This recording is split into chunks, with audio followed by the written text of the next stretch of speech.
안녕하세요. 신앙송과 책 읽기 서태연 TV입니다. 오늘은 제 채널에 이미 올렸던 영혼들의 운명의 저자 마이클 뉴턴의 또 다른 작품 영혼들의 시간을 읽어드리려 합니다. 이 책은 삶의 본질과 목적을 명확히 밝혀주는 영계의 지도, 인간 사회의 종교, 무의식, 심리학을 모두 아우르는 체면 치유의 대가 마이클 뉴턴의 영혼 퇴행요법 완성판이라 하죠. 삶과 삶 사이 영혼의 세계를 기억해내는 Life Between Lives LBL 최면요법의 대가 마이클 뉴턴이 40년 넘게 진행해온 연구의 내용과 내세에 대한 영혼의 기억에 다가가도록 돕는 실제적 최면 기법들을 모두 담아냈다고 합니다. 지은이에 대한 소개는 그 동영상을 참조하시기 바라며 여기서는 오부 윤생 사이의 삶에서 전생 돌아보기, 삶과 육체의 선택, 육체와 영혼의 결합, 6부 세션을 마감하며 에서는 환생을 위한 준비를 읽어드리겠습니다. 그럼 구독과 좋아요 꼭 잊지 마시고 함께 귀 기울여 들으시고 의미 있는 시간 되시기 바랍니다.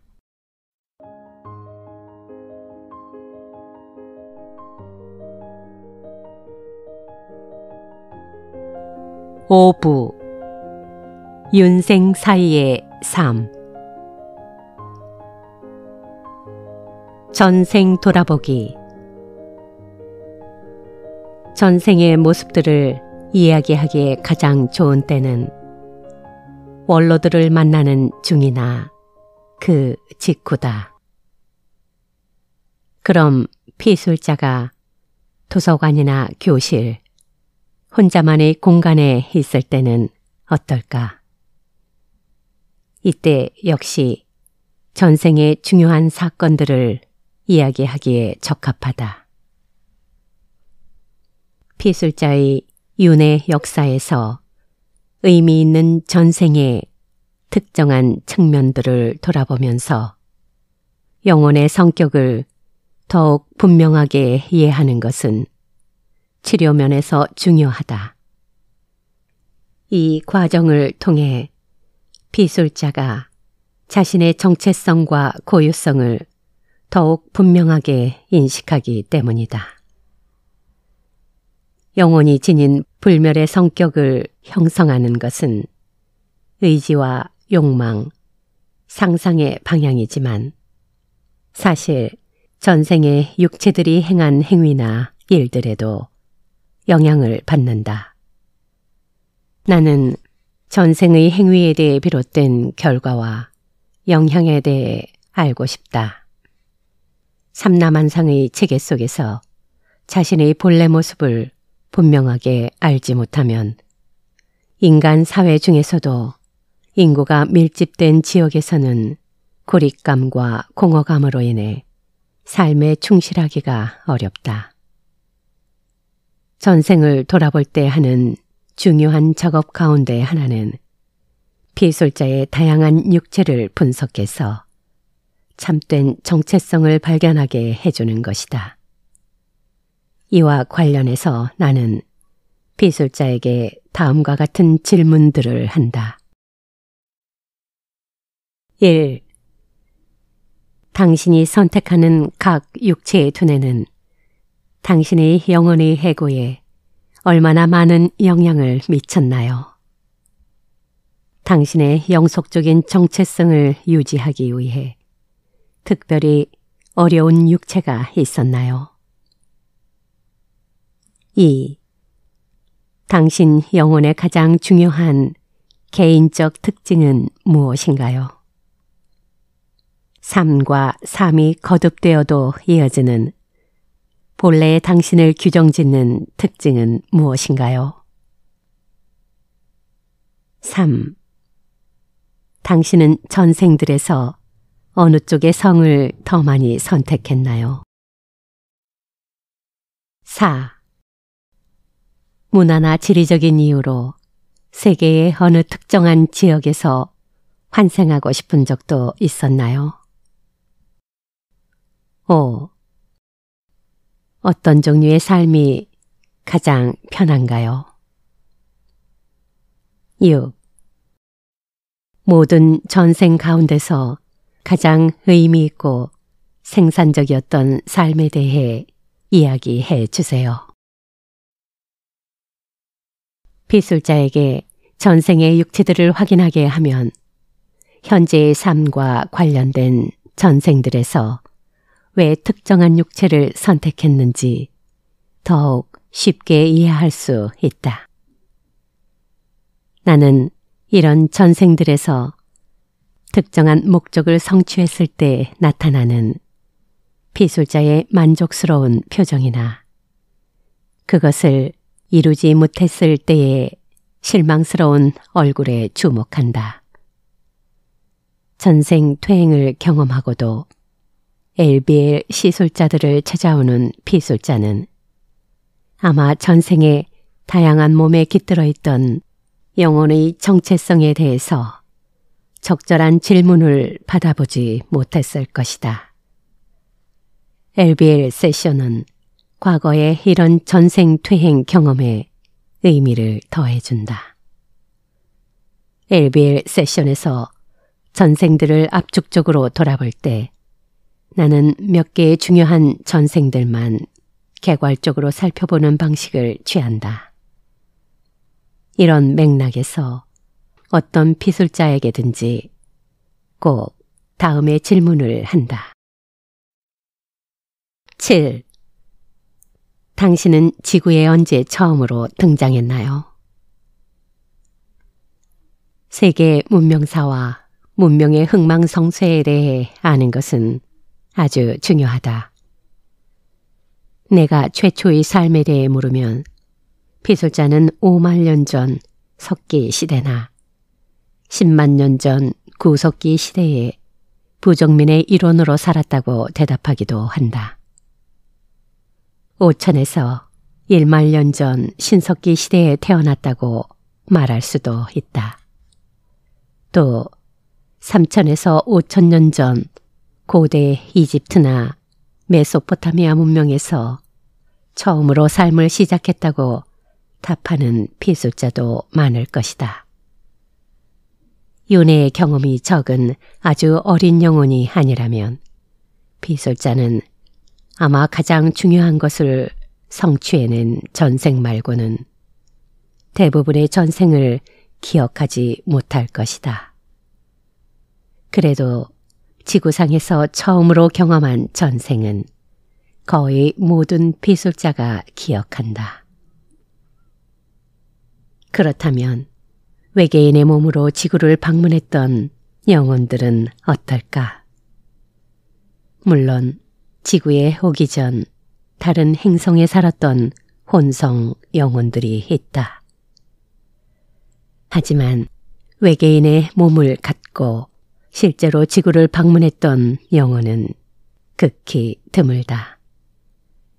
이들은 아마 인류 문명의 초기에 모종의 지구 식민지화 계획에 가담했거나 그냥 잠깐 지구를 찾아온 영혼일 것이다. 나를 찾아온 비술자들 가운데 이런 영혼은 몇 안 된다. 미국에서 발행된 운명이라는 잡지에 2001년 3월호에 이런 특이한 영혼에 대한 나의 기고문이 실려 있다. 당신은 지구의 어디에서 첫 생애를 경험했나요? 하고 물었을 때 아틀란티스 대륙이요. 하고 답하는 피술자도 있다. 이런 대답에 미리 대비하고 있어야 한다.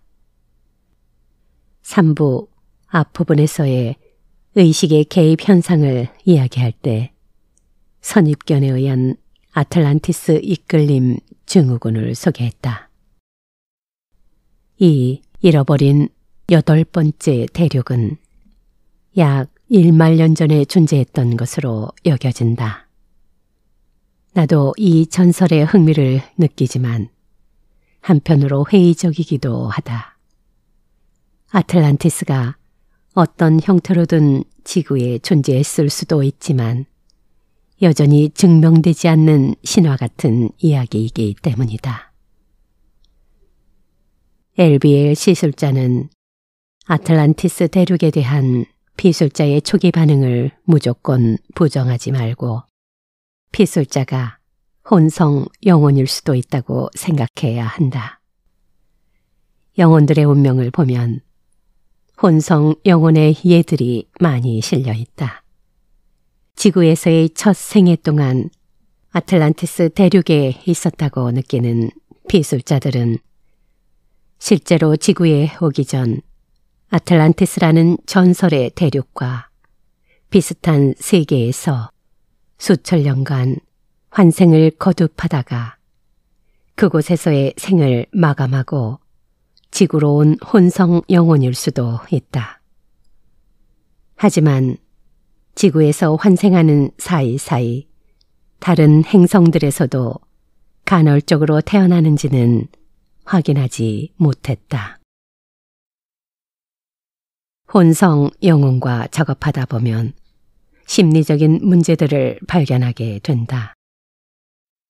혼성 영혼들은 지구의 삶에 적응을 잘 못하기 때문이다. 인간의 두뇌, 육체의 무거운 에너지 밀도와 화합하는 것이 이들에게는 여전히 힘겨울 수도 있다. 실제로 지구에서의 몸이 이질적으로 느껴진다는 비술자들도 있었다. 또 지구에서의 첫 생애 동안 자살을 하는 사건이 비혼성 영혼보다는 혼성 영혼에게서 훨씬 많이 일어났다. 비술자가 혼성 영혼일 때는 이들이 외계에서 했던 경험과 관련해서 기본적으로 다음과 같은 질문들을 한다. 1. 이 행성은 우리가 사는 우주의 한 부분인가요? 아니면 다른 차원의 행성인가요? 2. 이 행성이 우리가 사는 우주에 있다면 은하계에 있는 건가요? 혹시 지구와 가까운 곳에 있나요? 3. 이 행성이 지금도 존재하나요? 행성의 이름은 무엇이죠? 4. 그것은 물리적인 세계인가요? 정신적인 세계인가요? A. 정신적인 세계라면 이 세계와 이 행성에서의 당신의 위치를 설명해 주세요. B. 물리적인 세계라면 이 행성이 지구보다 큰지 아니면 작은지 말해 주세요. 5. 이 행성의 환경을 산이나 사막, 바다, 공기 등 지구의 환경과 비교해 주세요. 6. 이 행성에 유기체가 있다면 가장 지적인 유기체는 무엇인가요? 대개 피술자의 환생 중인 몸이었다. 7. 이 행성에 사는 동안 당신의 외모는 어땠는지, 어떤 생각들을 갖고 있었는지, 어떤 활동들을 했는지 말해주세요. 8. 이 행성에서의 환생을 멈추고 지구에 오기로 결심한 이유가 무엇인가요? 9. 이 행성에서의 몸과 지구의 인간이 가지는 몸은 정신적인 면에서 어떤 차이가 있나요? 10. 이 행성과 지구의 기술을 비교해 주세요. 11. 이 행성에서 함께했던 존재들 가운데 지구에서의 삶에도 등장하는 존재가 있나요? 전생들을 돌아볼 때 전생에 언제나 지구에서 살았다고 주장하는 비술자들이 있다. 나는 이들이 외부적인 영향을 받은 것은 아닌가 하는 의구심이 들 때가 간혹 있다. 다음에 그 두 가지 사례가 있다. 1. 지구에서 보낸 초기의 생애들 동안 저는 의식의 변화를 통해 이 원시적인 두뇌를 더욱 인간적인 것으로 만들고 싶었어요. 2. 마지막 빙하 시대 전 2만 5천 년 전에 초기 생에서 가장 의미 있는 생을 살았어요. 이때 저는 미네랄이 섞인 약초를 발견해서 제 부족민들의 의식을 향상시켜 주었죠. 이 약초는 신경계를 편안하게 만들고 두뇌의 인식작용을 예리하게 만들어 주었어요. 덕분에 부족민들은 원시적인 상태에서 더 이성적인 상태로 변화했죠. 간단히 말해서 모든 전생의 경험들이 영혼의 성장에 영향을 미친다는 점을 명심해야 한다. 그 중에는 영향력이 큰 경험들도 있다. 비술자는 영계의 삶을 떠올림으로써 모든 전생의 경험에서 얻은 가르침을 현생으로 끌어들이고 적용하게 도울 수 있다. 그리고 다른 행성들과 지구로 올 때 했던 이전의 모든 육체의 선택이 낳은 심리적 결과를 토대로 각각의 생을 시작하기 전에 육체를 선택한다. 피술자를 영계로 인도하기 전에 전생의 죽음에서 얻은 상처에서 벗어나도록 도와야 할 때가 있다. 그 필요성은 이 책의 4부 첫 부분에서 이미 이야기했다. 전생에 얻은 몸의 부정적인 흔적들은 현생에도 영향을 미칠 수 있다. 이는 의심의 여지가 없는 분명한 사실이다.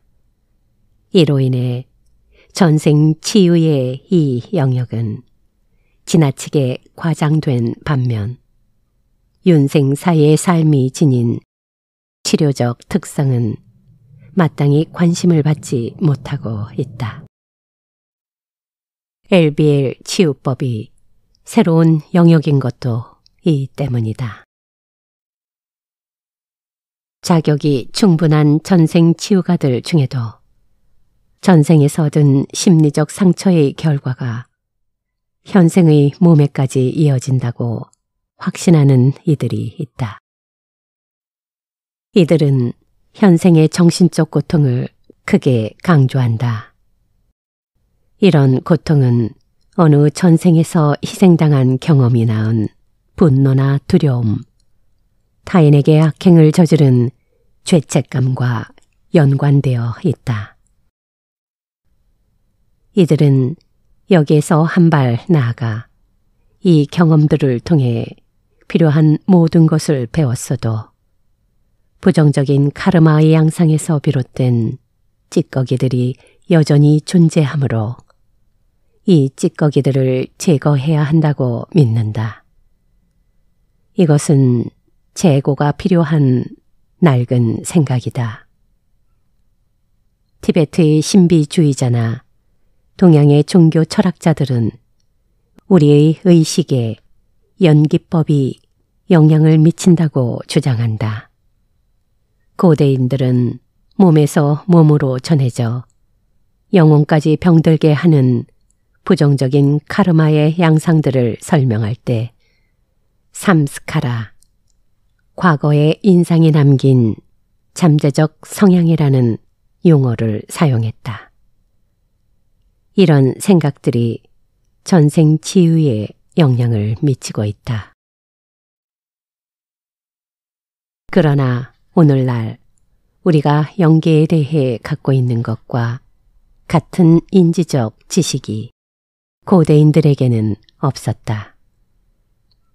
엘비엘 요법을 잘 모르는 전생 퇴행가들도 전생에서 비롯된 부정적인 생각과 감정들이 윤생 사이의 삶에서 많은 부분 치유된다는 것을 충분히 인지하지 못하고 있다. 우리를 괴롭히는 문제들을 전생의 부정적인 흔적 탓으로 돌리는 것은 쉬운 일이다. 그러나 솔직히 말하면 엘비엘 요법을 시술하던 몇 년 동안 내가 만난 비술자들 가운데 전생의 흔적으로 심각하게 고통받는 비술자는 상대적으로 적었다. 그렇다면 영혼들이 그토록 자주 갈등을 겪는 이유는 무엇일까? 많은 경우 육체와 영혼의 힘든 결합으로 인해 정신적 고통을 받았다. 이 문제는 뒤에 나오는 육체와 영혼의 결합 부분에서 더욱 상세하게 살펴볼 것이다.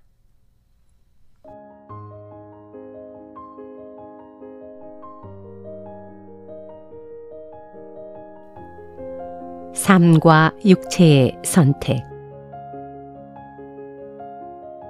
영혼 퇴행 세션에서 마지막 주요 단계는 환생하기 전에 현생의 몸을 살펴봤던 공간으로 피술자를 다시 인도하는 것이다. 영혼들은 다시 환생할 준비가 됐을 때만 이 공간으로 간다. 영혼들의 여행 12장과 13장, 영혼들의 운명 2의 9장을 보면 피술자들이 새로운 생을 위한 육체를 살펴보는 과정이 상세하게 설명되어 있다. 각기 특정한 기능을 담당하는 영계의 다른 공간들처럼 피술자들은 이 영역도 다양한 명칭으로 부른다.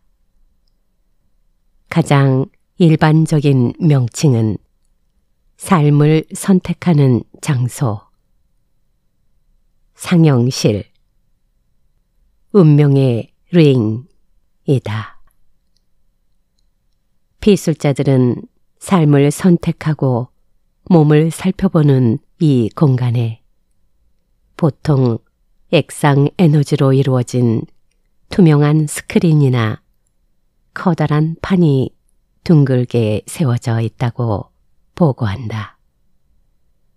원형 극장 같은 이곳에서는 새로운 삶 속으로 들어갈 준비가 된 영혼을 위해 미래의 사람과 사건들을 보여준다. 여기서 피술자가 보여주는 반응은 대개 두 부류로 나뉜다. 1. 상영되는 장면들을 그저 바라본다. 2. 자신이 선택한 장면 속으로 들어가 실제로 참여하고 싶어 한다. 이런 반응은 이 장소를 방문하는 시점에 영혼이 가진 특정한 성향과 성격, 앞으로 전개될 삶의 본질에 따라 달라진다. 어떤 영혼들은 그냥 순순히 받아들이는 반면 분석적이거나 탐구적인 성향을 강하게 드러내는 영혼도 있다. 대부분의 영혼은 앞에 스크린에서 펼쳐지는 장면들을 통제할 수 있는 것 같다. 이 스크린은 다양한 삶에서 일어날 수 있는 미래의 모습들을 보여준다. 논리적으로 이런 조정을 하는 것은 영혼의 의식인 듯 하다. 그러나 비술자들은 단추나 동그란 손잡이, 문자판, 지렛대처럼 기계와 관련된 지상의 용어들로 이런 기능을 설명한다. 내 책들에서 이미 설명한 것처럼 대개 영혼들은 이 공간을 통제하는 전문가나 지휘자를 볼 수 없다. 하지만 윤회 중인 영혼은 책임을 지고 행동을 감독하는 누군가가 존재하고 있다는 것을 안다. 또 어떤 영혼은 안내자와 함께 하는 반면 그렇지 않은 영혼도 있다. 내가 경험한 사례들을 놓고 볼 때 서로 다른 육체들이 경험하는 사건이나 연대기적 기간과 연관된 시간선이 편집된 형태로 스크린 위에 나타나는 것 같다. 이것은 다가올 삶의 성격과 카르마의 교훈, 연관된 영혼에 따라 달라진다. 또 새로운 생을 시작하기 전에 선택할 수 있는 육체가 더 많은 때가 있고 그렇지 않은 때가 있는 것처럼 볼 수 있는 선택권이 더욱 많은 생이 있는가 하면 선택권이 적은 경우도 있다. 이런 점도 여러 가지 변수 가운데 하나다. 또 어떤 피술자는 어린 시절에서부터 청소년기, 성년기, 노년기에 이르기까지 점진적으로 삶의 대부분을 보는 반면 어떤 피술자는 아주 짧은 기간만을 보기도 한다. 어떤 경우에는 선택할 수 있는 육체를 한두 개밖에 갖지 못하는가 하면 어떤 경우에는 5개까지도 갖기도 한다. 그러나 언제나 주요 후보가 있다. 영혼들은 배움에 가장 좋은 육체가 어느 것인지를 알고 있고 대개는 이 육체를 선택한다.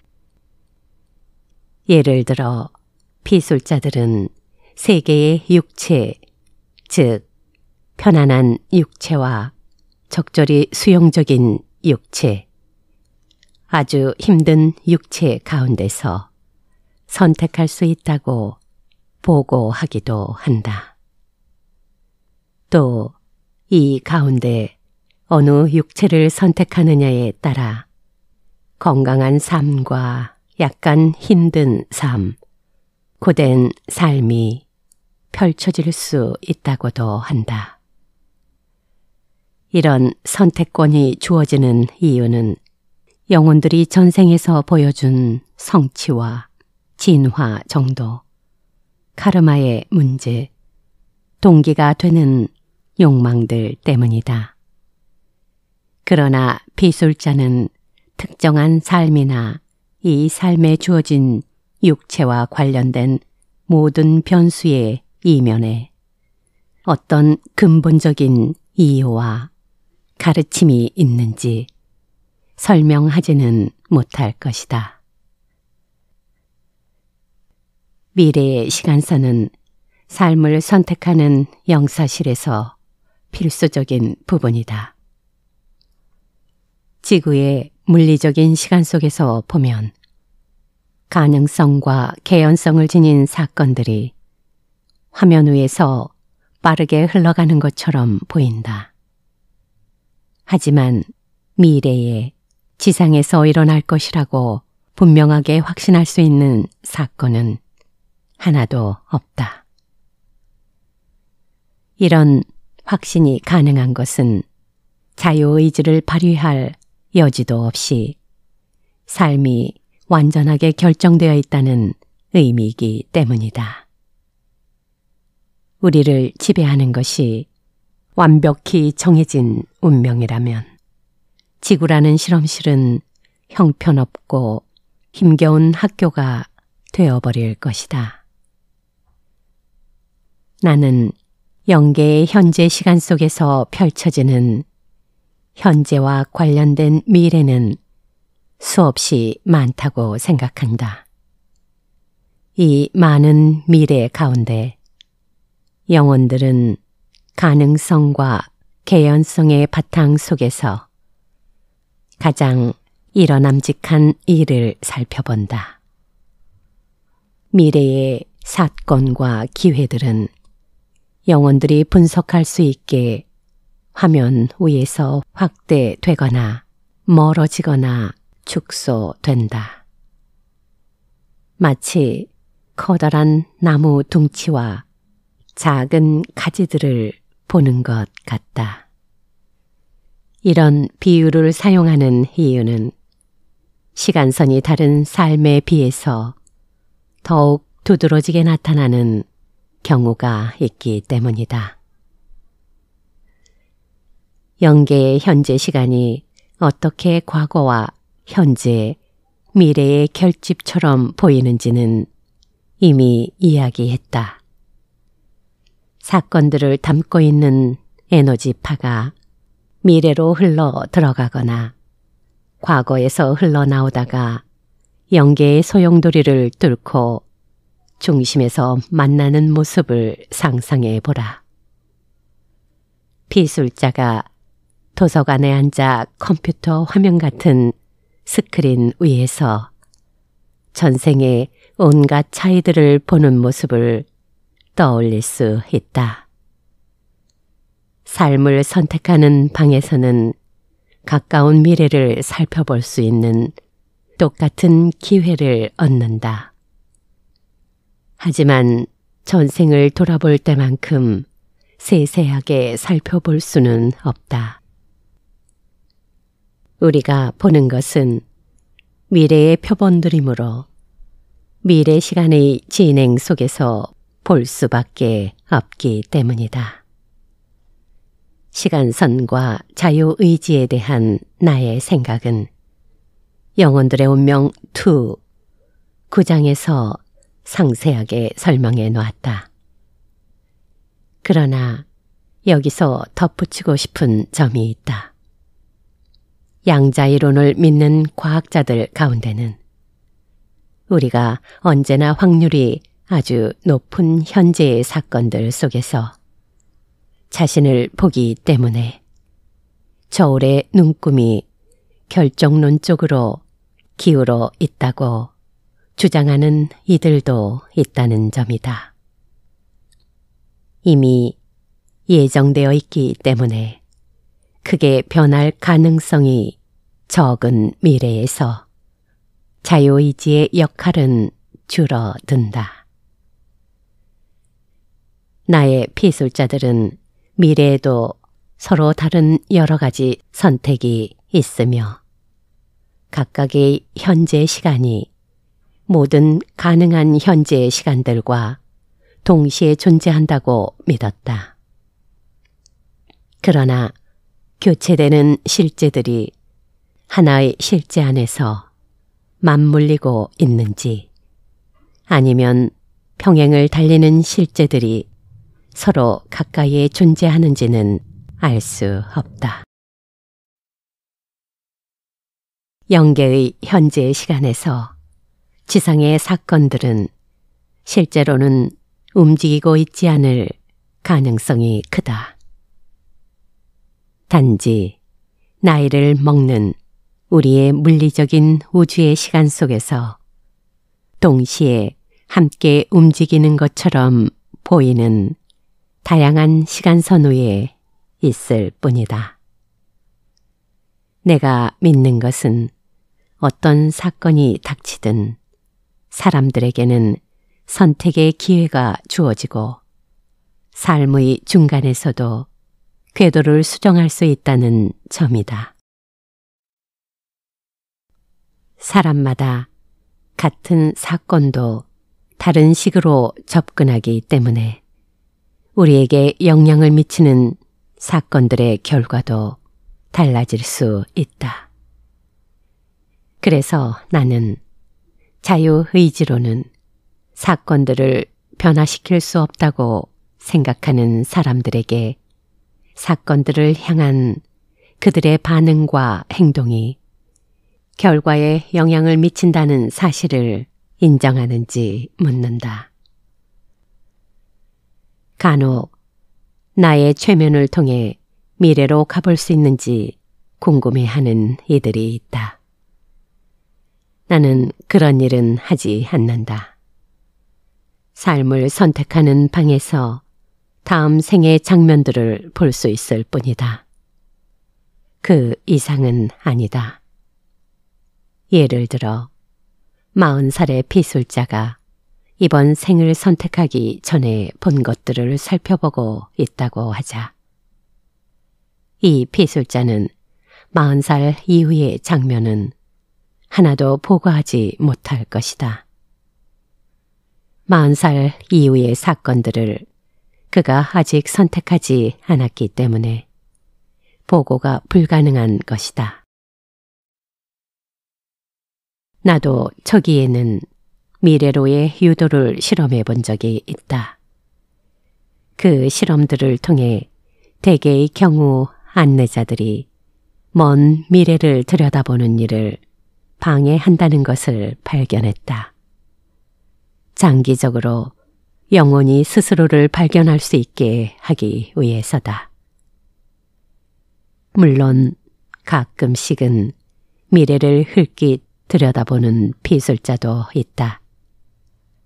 예를 들어 23세기에 우주선에 탑승하고 있는 자신을 보는 시기다.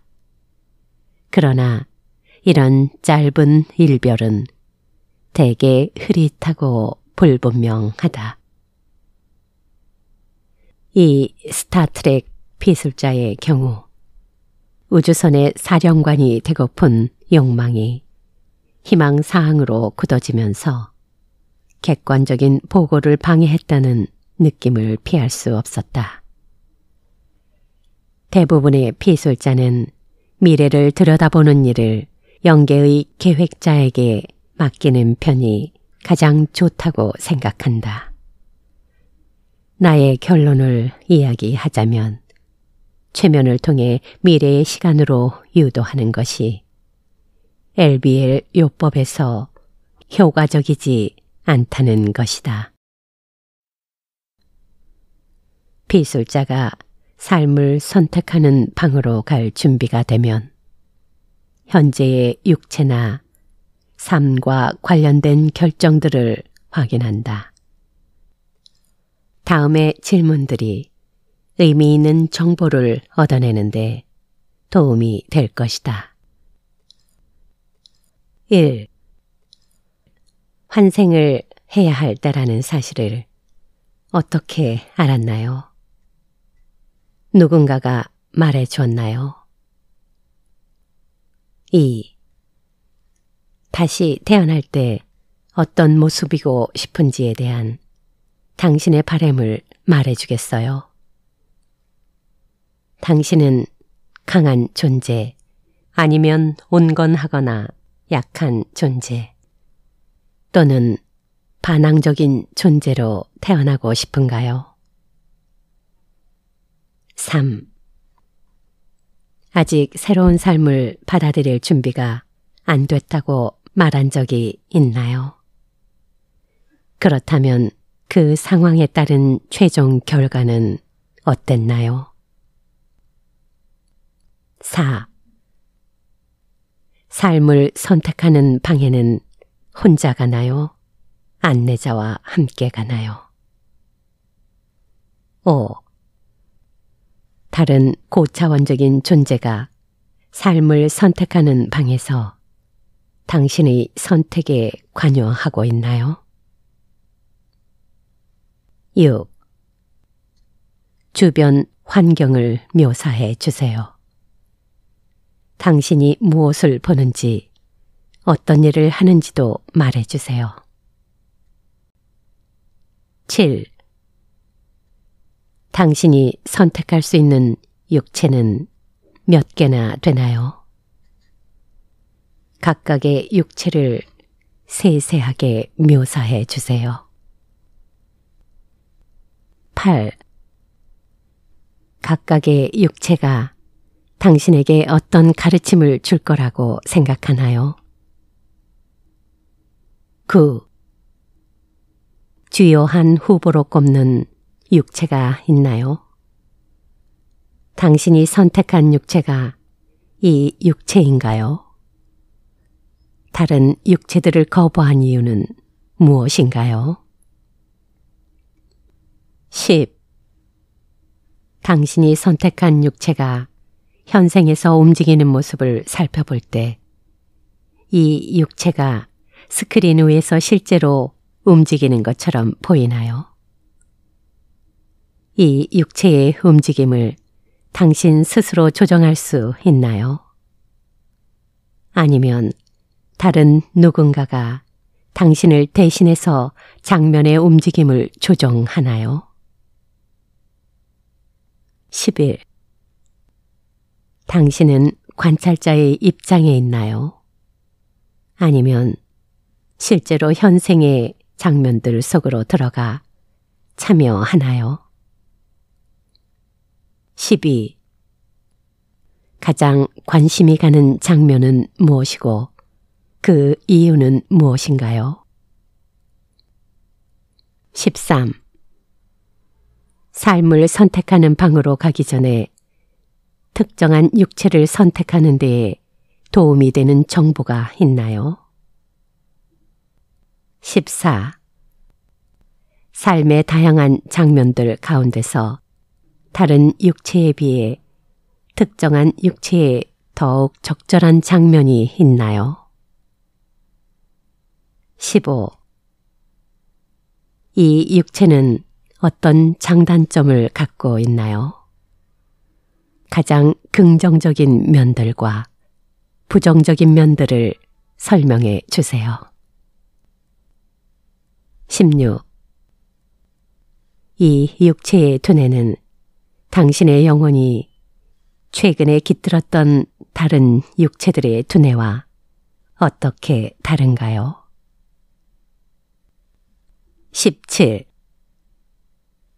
당신의 1차적인 삶의 임무는 무엇인가요? 지금 삶을 선택하는 방에서 보고 있는 임무와 이 임무가 다른가요? 18. 이번 생의 목적이 다른 삶들의 목적과 다른가요? 만약 그렇다면 어떻게 다른가요? 19. 스크린에 등장하는 인물들 가운데 이번 생에서 함께할 인물들이 있나요? 20. 스크린에 나타나는 일들 가운데서 우리가 이야기하지 않은 점이 있나요? 혹시 어떤 실체가 당신이 본 것을 제게 말하지 못하게 막고 있나요? 피술자가 이 영적인 경험을 설명하는 방식은 다양하다. 어떤 이들은 모든 장면을 생생하게 묘사하는 반면 어떤 이들의 설명은 약간 모호하다. 또 얼마간 장면들을 살펴보거나 참여해보고 육체를 선택하고 나면 더 이상은 미래의 삶에 대해 알고 싶어 하지 않는 이들도 있다. 그런가 하면 저는 그들이 무엇을 하고 있는지 알고 있어요. 그래서 더 이상은 볼 필요가 없어요. 하는 식의 태도를 취하는 비술자도 있다. 비술자는 삶을 선택하는 방에서의 경험을 떠올리는 동안 현생에 대한 질문에 답할 수 있다. 이 점을 잊지 말아야 한다. 삶을 선택하는 방에서의 경험이 끝날 즈음 꼭 다음의 질문을 해야 하는데 16번 질문 뒤에 하기도 적당하다. 당신은 스크린에 나타난 것에 따라 살고 있나요? 그렇지 않다면 다른 점과 그 이유는 무엇인가요?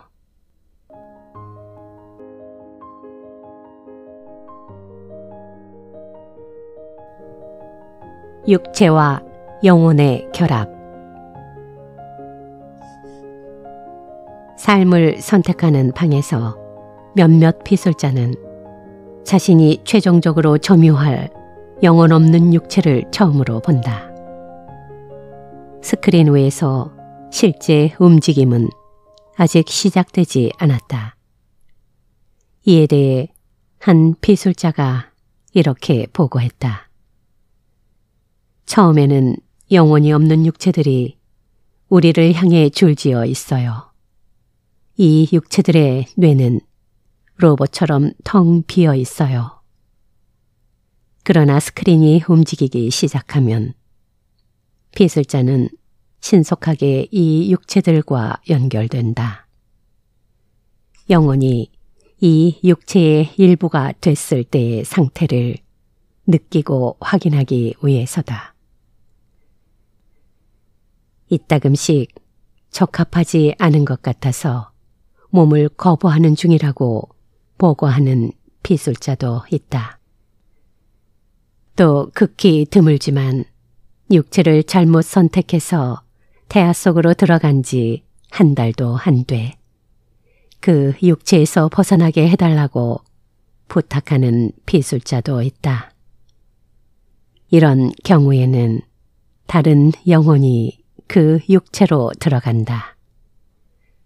그러나 내가 경험한 사례들 중 영혼이 이미 태어난 아이의 육체로 들어간 경우는 한 번도 없었다. 이런 영혼의 침투에 대한 나의 견해는 영혼들의 운명 1, 3장에서 이미 밝혀놨다. 나는 무슨 일이든 가능하다고 생각한다. 하지만 나의 비술자들은 마음대로 드나드는 영혼들의 존재를 거부한다. 우리 영혼의 스승들이 대단히 지혜로워서 다른 실체들이 정신을 장악하는 것 같은 혐오스러운 짓을 용납하지 않기 때문이다. 외부의 실체가 우리의 정신을 지배할 수도 있다는 생각은 대부분 중세에 생긴 미신이나 두려움에 토대를 두고 있다. 그러나 내 생각과는 달리 이런 외부의 실체가 선한 행위에 관여할 것이라고 주장하는 이들도 있다. 영혼이 인간의 발달 중인 두뇌와 결합하기 위해 어떻게 태아 속으로 들어가는지는 이미 사례들을 통해 설명했다. 이 사례를 읽어보았다면 그 과정이 믿을 수 없을 정도로 정묘하고 예민하며 신중하게 진행된다는 것을 알 것이다. 이 책의 3부 어머니의 자궁 속에서에서 소개한 낸시의 경우가 좋은 예다.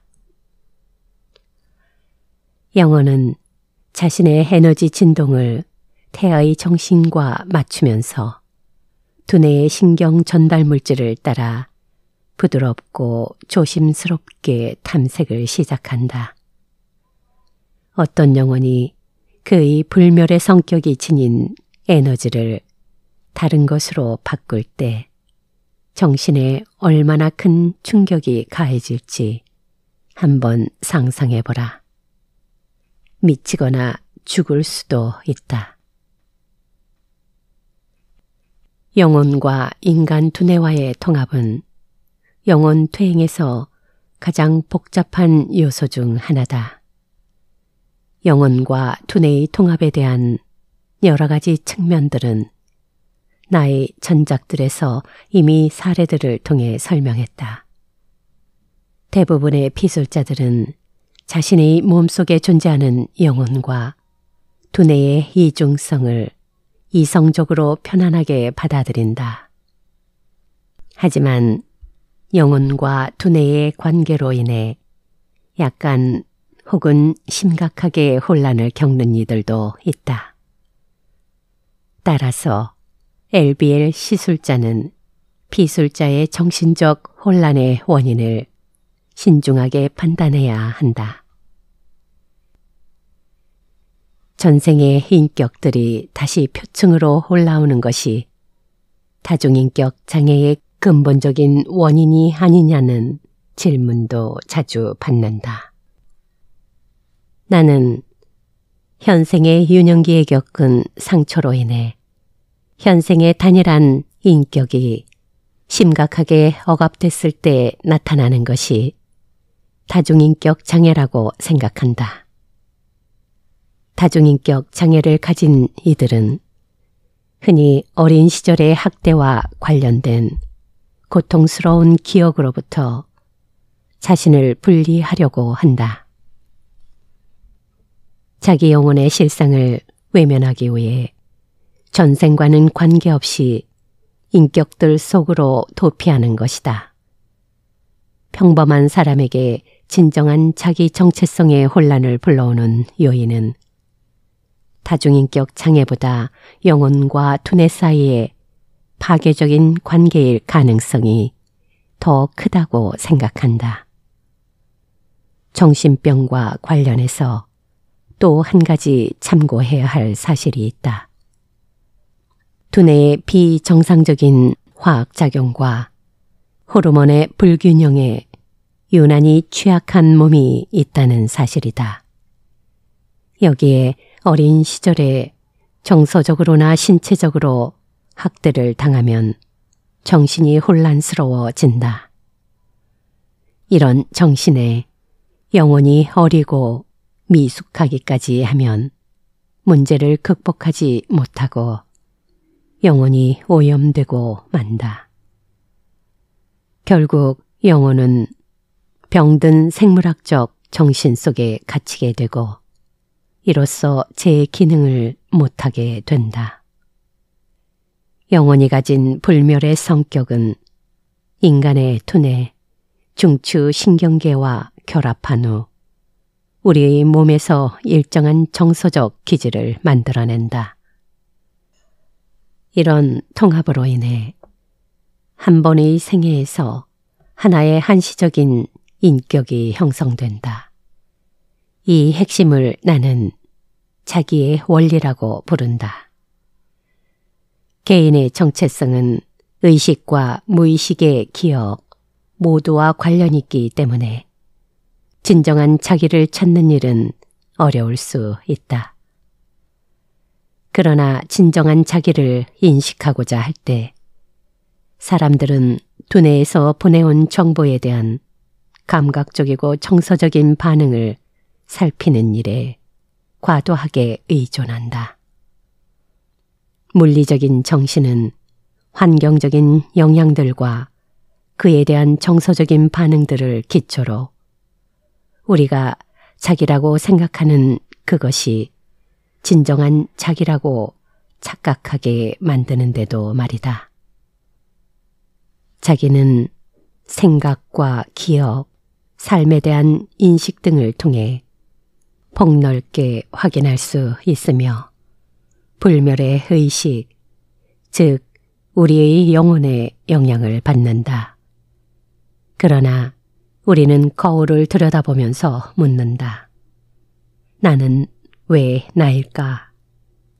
이렇게 정체성의 혼란을 경험하는 데다 우리의 인성, 영혼의 해고와 생물학적인 에고는 평생 고르지 않게 성장과 변화를 거듭한다. 생물학적 에고는 한 번의 생애에서도 급속하게 변화하지만 영혼의 해고가 진화하는 데는 훨씬 긴 시간이 걸린다. 그리고 진정한 자기는 정서적 기질과 성격에 영향을 미치는 우리의 진정한 인간성의 토대를 제공한다. 이 모든 요소들이 통합되어 하나의 인간이 만들어진다. 이 미묘한 통합에 금이 갔을 때 정신병이나 범죄 행위 등이 촉발된다. 영혼의 자기에 도달하면 우리의 불멸의 성격이 지닌 내적 특징을 인식할 수 있다. 그러면 진정한 개인성을 깊이 이해하고 하나의 전체적인 인간으로서의 자신의 정체성도 이해하게 된다. 이렇게 엘비엘 요법은 마음과 육체의 결합에 대한 무의식의 기억들을 발견해서 진정한 자기를 찾을 수 있도록 돕는다. 엘비엘 요법은 더욱 완전한 자기 이해를 위한 영적인 추구의 한 가지 방식인 것이다. 영혼의 자기는 그것이 깃든 육체의 정서적 성격과 아주 다를 수도 있고 비슷할 수도 있다. 영혼은 영계의 계획자들에게 의지해서 자신의 강점과 약점을 모두 다뤄줄 만한 가장 적합한 후보 육체들을 찾는다. 특정한 육체를 선택하는 이유는 영혼의 성격이 지닌 결함과 강점을 인간의 강하거나 나약한 정서적 기질과 결합시켜 서로에게 이익이 되는 특질을 만들어내기 위해서다. 인간의 생물학적 정신이 영혼과 연결되면 이 영혼은 상상력과 직관, 통찰력, 양심을 만들어낸다. 이 결합으로 인해 우리는 한 명의 인간이 되며 살아가는 동안 내면에 있는 두 해고의 힘과 관계를 맺는다. 이 결합은 우리 몸속에서 영혼과 정신의 이중성을 나타낸다. 두 해고는 잘 섞일 수도 있고 상충하여 신경증적인 불안을 야기할 수도 있다. 서로 상반될 수도 잘 화합할 수도 있다. 그러나 두 해고가 서로 상반된다고 해서 조화와 균형이 어려운 것은 아니다. 예를 들어 에너지가 낮고 수동적인 영혼은 침착하지 못하고 공격적인 두뇌와 결합하고 싶어 하는데 이는 자신의 머뭇거리는 본성을 극복하기 위해서다. 한편 타인들을 통제하려는 성향이 있고 제멋대로이며 강력한 영혼이 공격적인 육체와 결합하면 쉽게 격해지는 성격이 나타나기도 한다. 엘비엘 요법을 통해 진정한 자기를 확인한다고 해서 상반되는 감정이나 태도들을 언제나 해결할 수 있는 것은 아니다. 그래도 엘비엘 요법은 피술자의 관찰과 보고를 통해 심리적으로 보다 조화롭고 탄탄한 자아상을 갖는데 효과가 있다. 이로 인해 피술자는 삶에서 더욱 분명한 인식과 치유를 경험한다. 엘비엘 세션에서 최면 요법가의 주요한 일은 모든 피술자의 내면에 존재하는 에고의 이중성을 탐구하는 것이다. 두 에고의 갈등을 보여주는 사례가 있다. 수업 시간에 이 사례를 소개하자 학생들은 이를 역동적인 2인조 사례라고 했다. 사례의 주인공은 35살의 미혼 여성 로이스다. 로이스는 국제적인 대기업에서 세일즈 매니저로 일하고 있었다. 마와나라는 이름을 가진 그녀의 영어는 약간 어렸는데 지구에 태어난 지는 약 500년밖에 안 됐다. 이 영어는 그간의 모든 전생에서 남자였다. 현생에 이르기 전까지 마와나는 언제나 육체와의 양립성을 기준으로 육체를 선택했다. 그런데 이제 모든 것이 달라졌다. 다음은 현생에 태어나기 전에 삶을 선택하는 방으로 피솔자와 마와나를 인도했을 때 일어난 장면이다. 당신이 선택할 수 있는 육체는 몇 개나 되죠? 2개요. 하나는 남자이고 다른 하나는 여자입니다. 저는 예전에 그랬던 것처럼 남자의 육체를 선택할 수도 있지만 이번에는 여자의 육체를 선택할 겁니다. 확장을 시작해야 하거든요. 마와나, 로이스를 처음 봤을 때 어떻게 보였나요? 빼빼 마른 데다 극도로 흥분해 있고 머리는 산발을 하고 있어요. 이런, 그녀는 아주 미친 것 같아요. 통합하기가 쉽지 않을 것 같아요. 이번에는 정말로 각오를 단단히 해야 할 것 같습니다.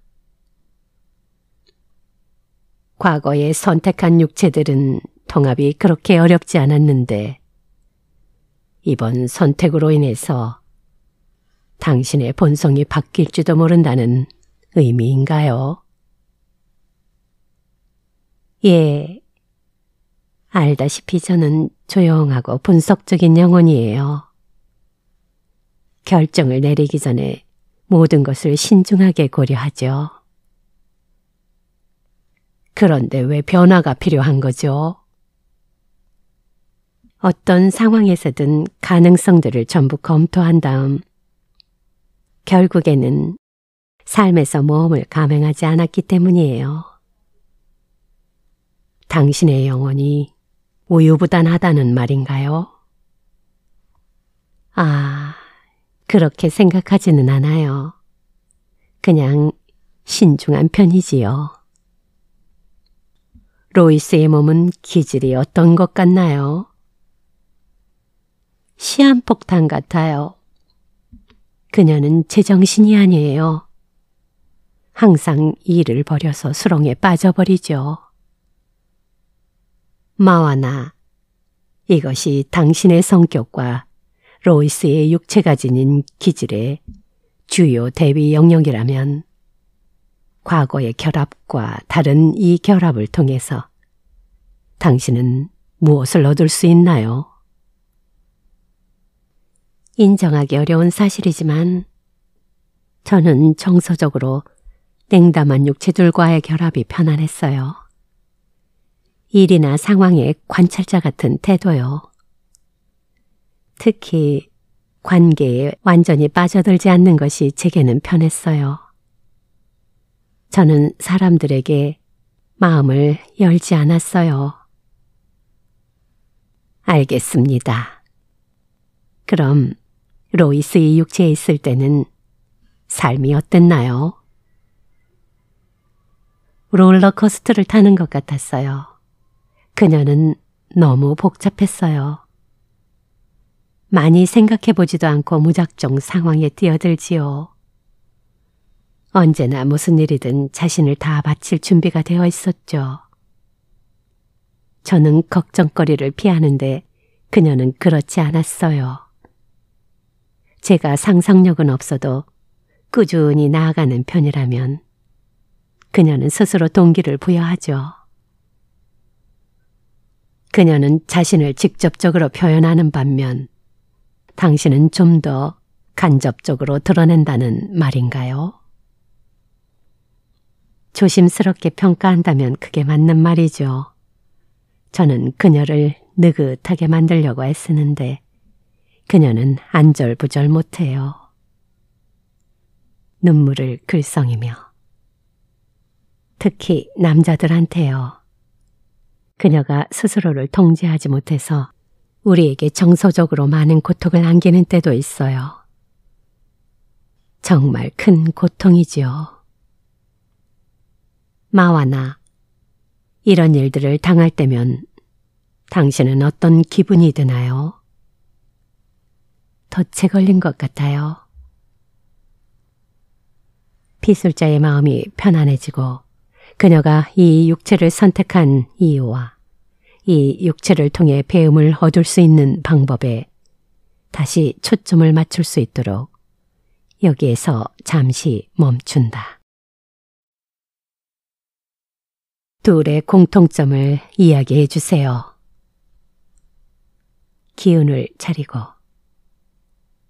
둘 다 나름대로 사랑을 베풀어요.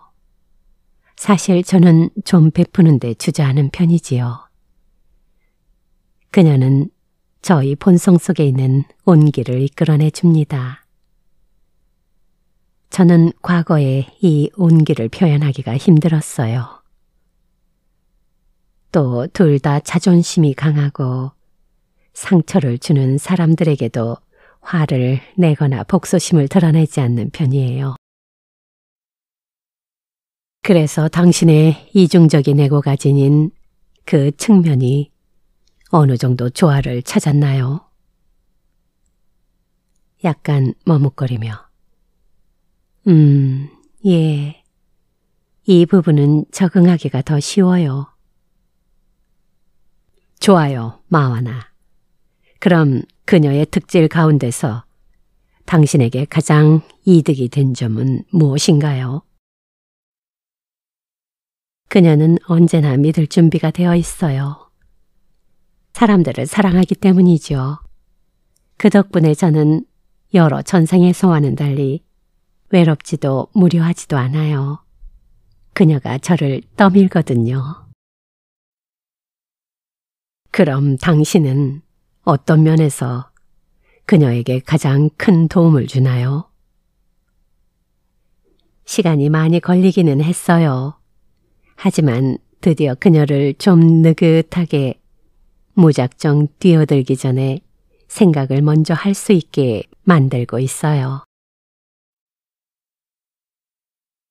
우리는 남자와 여자의 몸이 지닌 차이를 탐구했다. 그리고 남자로서의 마와나가 여자들에게 다소 자기 중심적이고 이기적이었음을 발견했다.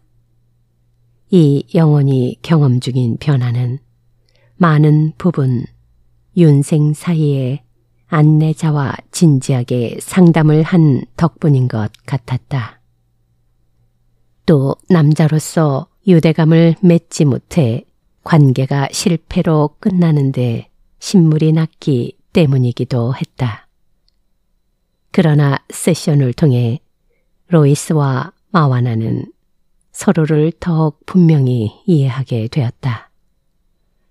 로이스는 오랜 세월 마음을 피폐하게 만드는 여러 번의 관계를 경험하고 난 후 드디어 내면의 자기의 귀를 기울이기 시작했다. 세션이 끝나고 몇 달 후 로이스가 편지를 보내왔다. 이제는 그녀의 두 에고가 서로에게서 배우고 있음을 잘 알기 때문에 이 통합된 개성을 균형 있게 만들기 위해 애쓰고 있다는 내용이었다. 두 에고가 드디어 공생의 관계에 이른 것이 분명했다. 어떤 사람의 행위가 그의 자기와 전혀 혹은 거의 연결되어 있지 않은 것처럼 보일 때가 있다. 이럴 때 나는 그가 자신의 영혼을 찾기 위해 씨름하고 있다고 생각한다. 한 비술자가 이런 말을 했다. 저는 개방적이고 수용적인 인간의 정신에 이끌리는 조용한 영혼이에요. 둘이 결합되어 있을 때 저는 아주 편안해요. 이와 상반되는 견해를 가진 비술자도 있었다. 저는 처음부터 두뇌가 저항하기를 바랍니다. 둘이 비슷하지 않으면 결합 작업이 훨씬 어렵기 때문입니다. 결합에 성공을 했을 때 둘 다 더욱 많은 것을 얻을 수 있어요. 엘비엘 요법의 비법은 없다. 개개의 사례를 따로 평가해야 한다. 육체와 영혼의 이중성에 대해 비술자와 소통할 때 나는 스스로에게 3가지 주요한 질문을 한다. 1. 비술자의 현재의 육체가 지닌 관심과 동기들이 영혼의 에고가 성취하려는 목적을 좌절시키고 있는가? 근심이 아닌 감사의 마음을 불러일으키는 행위들은 무엇인가? 2. 비술자의 영혼의 의식과 육체의 의식은 서로 배척 중인가? 아니면 서로 결합하고 있는가? 이런 상태들은 발전을 위해 의도된 것인가? 3. 비술자는 자신이 처한 환경과 사회 안에서 잘 어울리고 있는가? 아니면 이 지구에 속하지 않는다는 생각을 하고 있는가? 오랜 세월 윤회를 거듭하다 보면 다른 육체에 비해서 특별히 저항감이 큰 육체가 있다. 혼란에 빠진 비술자와 작업하는 엘비엘 시술가에게는 영혼이 인간이라는 유기체의 신경증을 이겨내기 위해 애쓸 때 이런 갈등이 일어나는 것처럼 보일 것이다. 영혼에게는 육체를 치유할 수 있는 힘이 있는 반면 육체는 원초적 방어 기제를 이용해서 영혼을 차단할 수 있는 힘이 있기 때문이다. 엘비엘 시술자의 주요한 목적은 비술자가 그와 그의 근원을 더욱 잘 이해해서 내면의 조화를 찾게 도와주는 것이다. 그러면 비술자는 세션이 끝나고 오랜 시간이 흐른 후에도 계속 자기를 들여다볼 것이다. 강의 중에 종종 이런 질문을 받는다. 불구의 몸 안에 들어가는 영혼은 어떻게 된 거죠? 왜 그토록 제한적이고 고통스러운 삶을 선택한 거죠? 어떤 학생은 불구의 몸을 원하는 영혼은 없기에 몸에 대한 사전 지식이 없어서 이런 몸에 깃들게 된 것이라고 생각했다. 그러나 나의 경험에 비추어 보면 이런 생각은 타당하지 않다. 영혼들은 힘든 삶을 자원하기도 한다. 그리고 삶을 선택하는 방에서 그들에게 어떤 일이 닥칠지도 확인한다. 안내자들의 강요로 힘든 육체를 선택하는 것이 아니라는 말이다.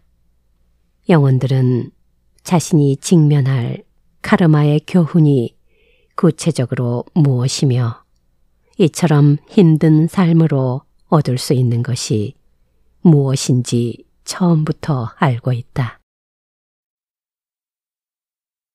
피술자 중에 장애 아들을 가르치는 교사가 있었다. 그녀의 학생들 중에는 휠체어 신세를 지는 조슈라는 소년도 있었다. 이 소년은 장애가 너무 심해서 움직이기는커녕 말을 하기도 힘들었다. 그러나 그녀는 조슈가 눈과 얼굴 표정으로 말을 하며 미소가 멋지다고 했다.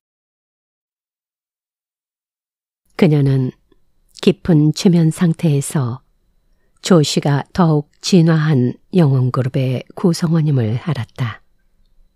그녀도 이 영혼 그룹의 구성원이었다. 우리는 조슈가 에너지 진동이 매우 강력한 공격적이고 주도적이며 행동 지향적인 영혼을 가지고 있음을 발견했다. 이로 인해 그의 영혼은 그가 선택했던 조용하고 내향적인 육체들을 대부분 지치게 만들었다. 반면에 외향적이고 흥분을 잘하는 육체들은 통제불능의 상태로 만들어 버렸다. 이로 인해 조슈의 영혼은 그를 고요하고 사색적으로 만들어줄 몸을 경험해 보기로 서로 합의했다. 이런 배정은 효과적인 것 같았다. 물론 외향적인 영혼이나 내향적인 영혼 모두 윤회를 하는 동안 수많은 육체와의 결합에서 배움을 얻는다. 우리에게는 삶의 주요한 장애물을 극복하는데 필요한 육체가 주어진다. 삶의 고통은 감당할 수 있는 만큼만 주어진다고 한다. 이것은 매우 정확한 말이다. 우리의 지금 모습은 계획에 따른 것이다. 내가 피술자들에게 즐겨하는 질문이 있다. 이 질문은 피술자들에게 많은 깨우침을 줄 것이다. 당신이 깃들었던 몸들 가운데서 가장 좋은 몸은 어느 것이며 그 이유는 무엇인가요?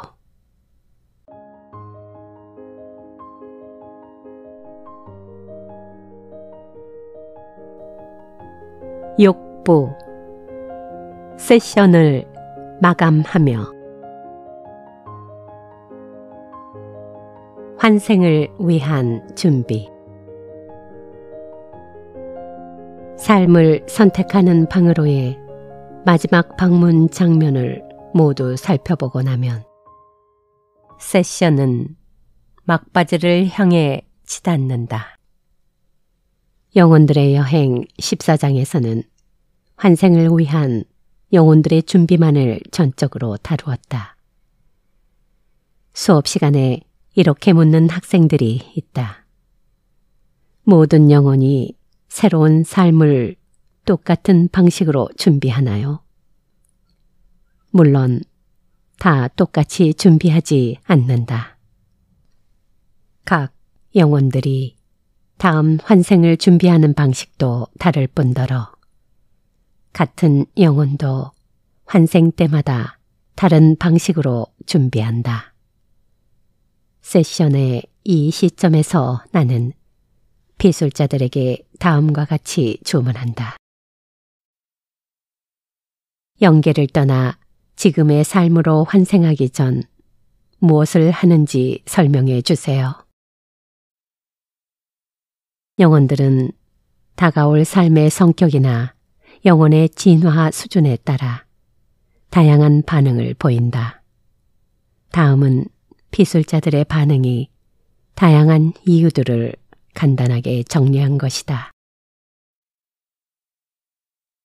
1. 환생을 위한 마지막 준비 단계를 전혀 기억하지 못하는 피술자도 있다. 이들이 기억하는 부분은 삶을 선택하는 방에서 작업을 마친 후 어머니의 자궁 안에 들어가 있는 모습이다. 2. 어떤 피술자들은 다가올 삶에서 가장 중요한 장면들을 살펴보기 위해 준비 수업에 참석한다고 보고한다.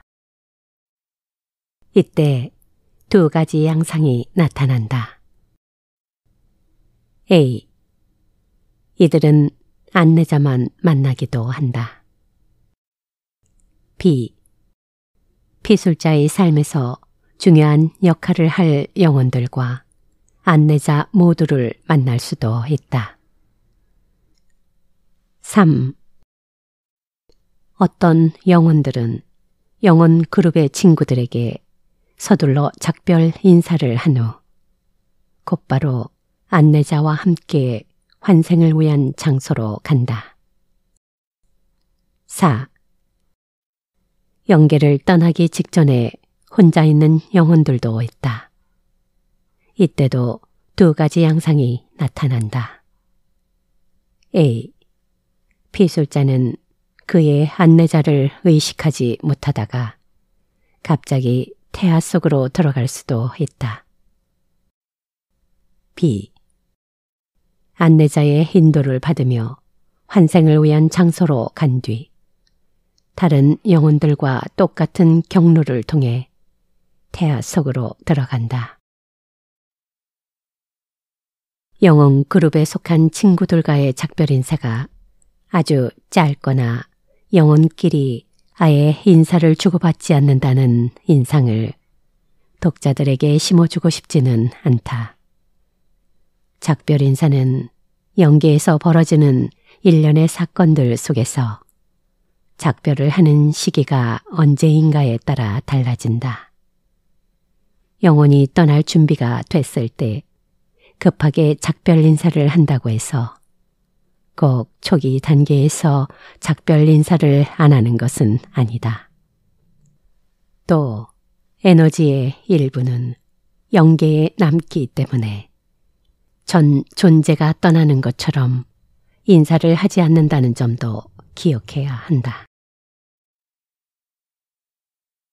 영혼의 분리에 대해 설명할 때 이미 말한 것처럼 영계에 남아있는 부분은 우리가 얼마나 많은 에너지를 갖고 이 세상에 오느냐에 따라 아주 활발하게 움직일 수도 있고 그렇지 않을 수도 있다.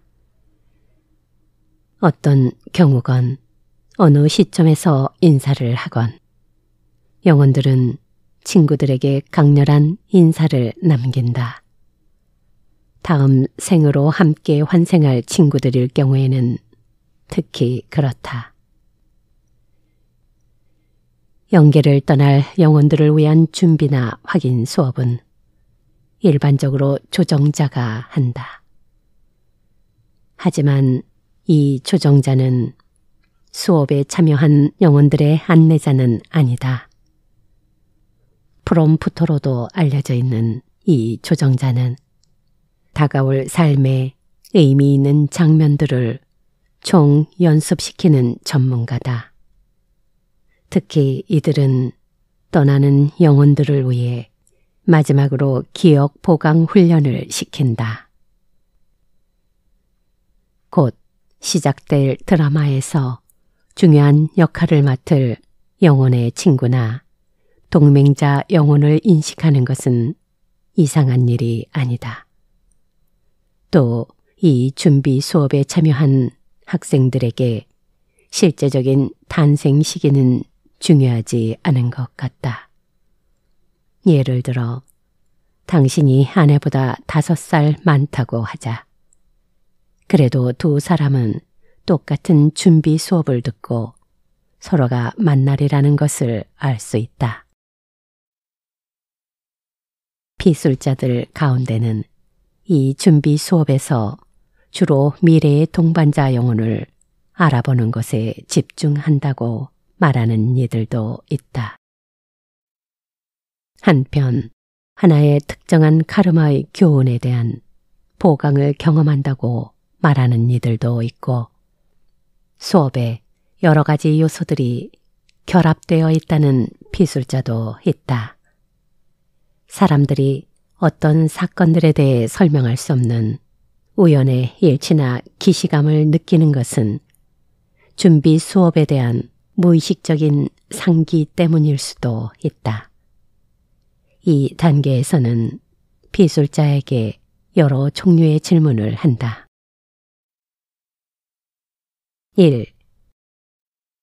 특정한 사건을 기억할 수 있도록 미리 어떤 자극 기제나 신호를 받았나요?